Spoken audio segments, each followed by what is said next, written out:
Royal Rumble is upon us.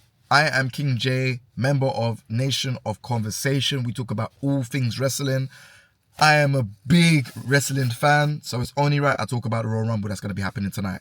Now, first things first, we've got a bunch of people that's going to be in there. CM Punk, John Cena, Roman Reigns, you have it, they're there. Seth Rollins, a bunch of people that's going to be in there. We know that Jey Uso is going to be there. We know all of those guys are going to be in there. What's going to happen with the Bloodline when they actually clash in the Royal Rumble? Is that going to actually happen? We don't know. But we also know that The Rock is going to make an appearance. Is he going to be in the Royal Rumble? I think he will be. I personally think he'll be number 31. That's why he keeps calling himself the final boss. He might even come number 30, but I know he's going to be at the end, right? He is that man, right? He is that man that's going to, you know what I mean? He's doing big things with WWE, but he's also trying to make sure that the storyline between the Bloodline is good. I feel like the Bloodline story is kind of gone a bit slow now. Obviously, we've got Tama Tonga and we have Jacob Fatu doing their thing. Solo's not really there. I don't know. Like yesterday, SmackDown wasn't that great, but again, Jacob he's slowly becoming my favorite wrestler in WWE. Like, he's just so sick on the mic. The way how he does that, you know, springboard, like the moonsault. Never the springboard moonsault. The moonsault, when he just jumps under that and just does the moonsault, flawless. It's insane. So Jacob is becoming one of my favorite wrestlers right now. I feel like they need to build more stronger storylines in WWE for both Raw and SmackDown. I feel like they're getting a bit weak now. Now that they've kind of slowed down with the Bloodline story, it's getting a bit weak. We don't know what's going on. So they need to make like storylines as strong as the Bloodline. Obviously, people will be like, okay, you know, the Bloodline story was going on for 4 years. How do you make a storyline that strong? I mean, Seth Rollins and CM Punk is a pretty strong storyline. They actually hate each other. But now it's like, okay, you know, they're actually going to face off against each other. So I want to see what's going on, man. Who do I think is going to win? I think we can say Roman Reigns. I think because Roman Reigns is on the front of the WWE 2K25,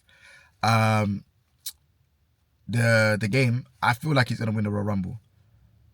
It's a bit mad for me to say that, but yeah, I do think so. I think that's going to happen.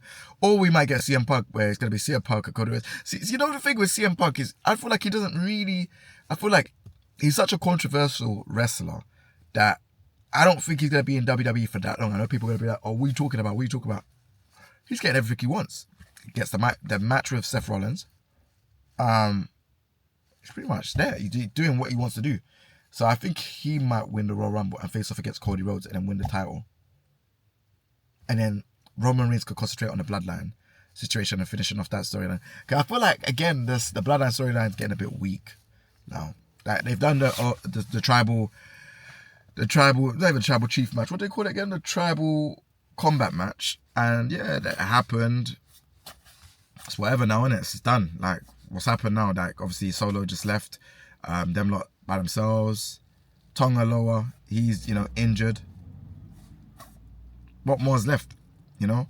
But yeah, let me know what you lot think, man. I don't want to talk too much about it. I do think it's either Roman Reigns or CM Punk is going to win. I do think The Rock is going to come at number 31. This is going to be the first time we ever see anyone come up at number 31. But he makes his own rules because he's the final boss. I could be wrong. John Cena, again, I don't know what John Cena is going to do. But he's going to be there. I don't think John Cena is going to win. But it'll be fun. It'll be fun to see. Who are you looking forward to come back? Who's going to win the Women's Royal Rumble? I think Charlotte Flair. Charlotte Flair's going to win the Women's Royal Rumble, and then it's going to face off between her and Tiff Time. You know? So, yeah, those are my thoughts. Let me know what you lot think in the comment section down below. It's the King J, the one and only. Make sure that you join and leave a comment on the Nation of Conversation.